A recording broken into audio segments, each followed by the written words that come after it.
Madame Morin. Oui, je ne manque pas d'intervenir puisque vous parlez du mythe et que, comme je vous l'ai signalé tout à l'heure, mais comme je l'avais signalé en septembre et en juin dernier, ce lieu présente un danger maximal pour les personnes aveugles et malvoyantes. Je m'attendais, quand j'ai alerté les services sur cette question, à une réaction immédiate.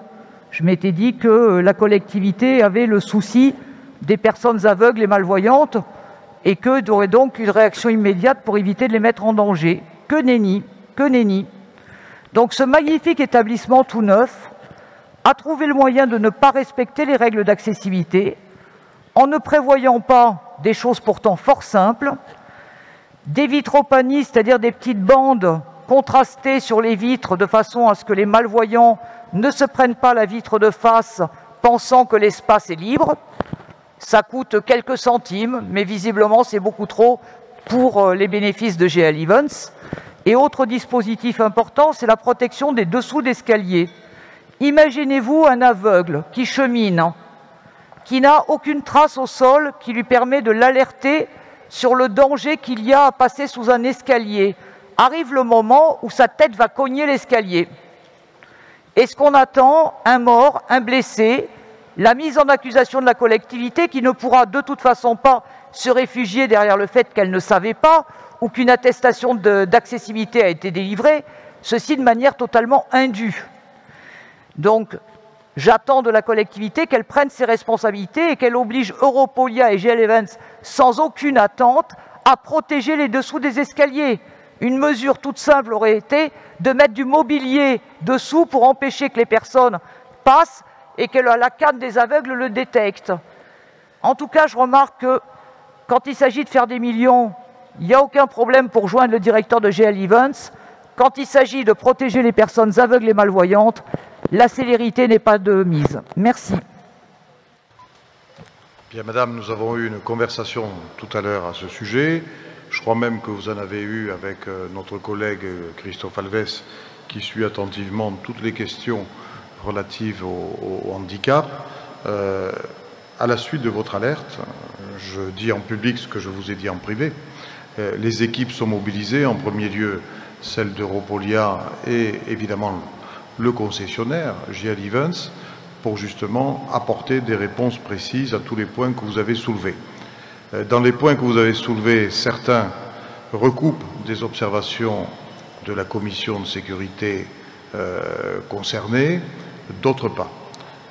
Moi, j'ai demandé qu'on accélère la fourniture des réponses de manière à ce que nous ayons un calendrier précis des interventions sur les points qui doivent être corrigés dans le sens de l'inclusion des personnes, que vous le souhaiteriez ou que je le souhaiterais moi-même. Vous savez, il m'arrive tous les jours de demander des choses et que ça ne va pas aussi vite que je le voudrais. Mais ça, c'est la vie et tous les élus qui sont là peuvent en témoigner dans leur sphère de décision. Pour autant, nous traitons cette affaire-là avec beaucoup d'attention et sans négligence, croyez-le bien. Oui. Alors, je suis tout à fait prête à entendre votre discours, si ce n'est que vous êtes averti depuis juin 2021, averti de nouveau depuis septembre 2021, et j'avoue que je vous connais plus rapide à réagir quand certains intérêts sont mis en jeu plutôt que la sécurité des personnes aveugles. Ah bon? Quant à dire que tout n'est pas justifié... Lesquels intérêts? Vous parlez de quoi, les intérêts économiques, hein. Je pense que vous savez joindre GL Events quand ça vous arrange et quand vous en avez besoin. Et quand... Là, en l'occurrence... Attendez, là, je cherche à comprendre. À quel sujet aurais-je joint GL Events et pour quels intérêts? Est-ce que vous pouvez me préciser? Je pense que quand vous avez besoin, quand ils ont besoin de subventions, ils savent vous trouver et vous savez leur répondre. Attendez, on ne subventionne pas GL Events, donc... Vous ne subventionnez pas GL Events? On ne subventionne pas GL Events.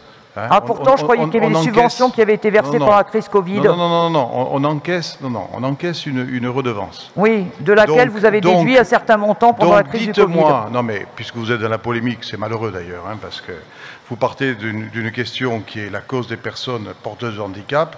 Il me semble que c'est un sujet où on peut largement se retrouver et immédiatement vous basculez sur une polémique avec des accusations vagues et floues.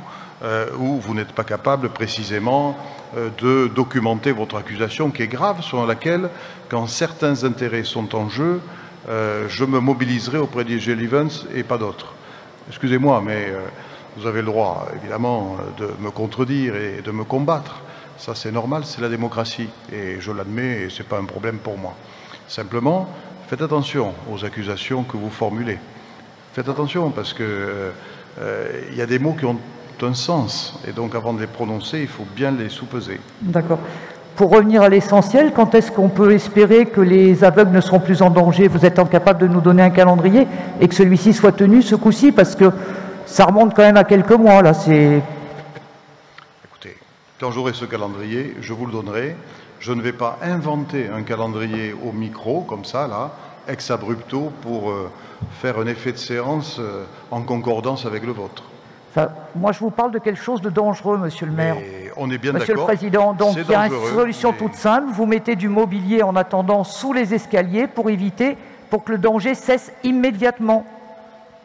Très bien. Merci, monsieur le Président. Merci, madame.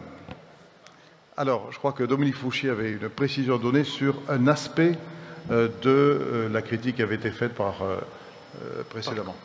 Oui, c'est ça. Le cœur de la question du collègue de Hurle portait sur le mythe, mais de façon périphérique sur l'avancement d'un certain nombre de réalisations.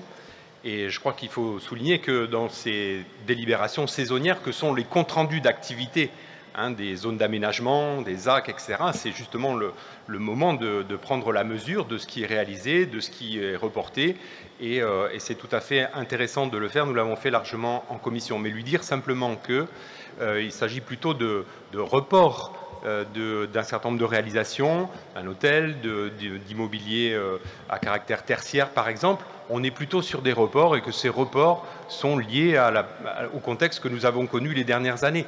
Donc il n'y a pas de doute à ce stade, à la fois ni sur le besoin et sur le fait que ça se réalisera dans un agenda qui est déporté, et que les projets d'aménagement sont des projets souvent au long cours, et qu'il n'est pas rare de trouver des modifications d'agenda dans les comptes rendus annuels d'activité.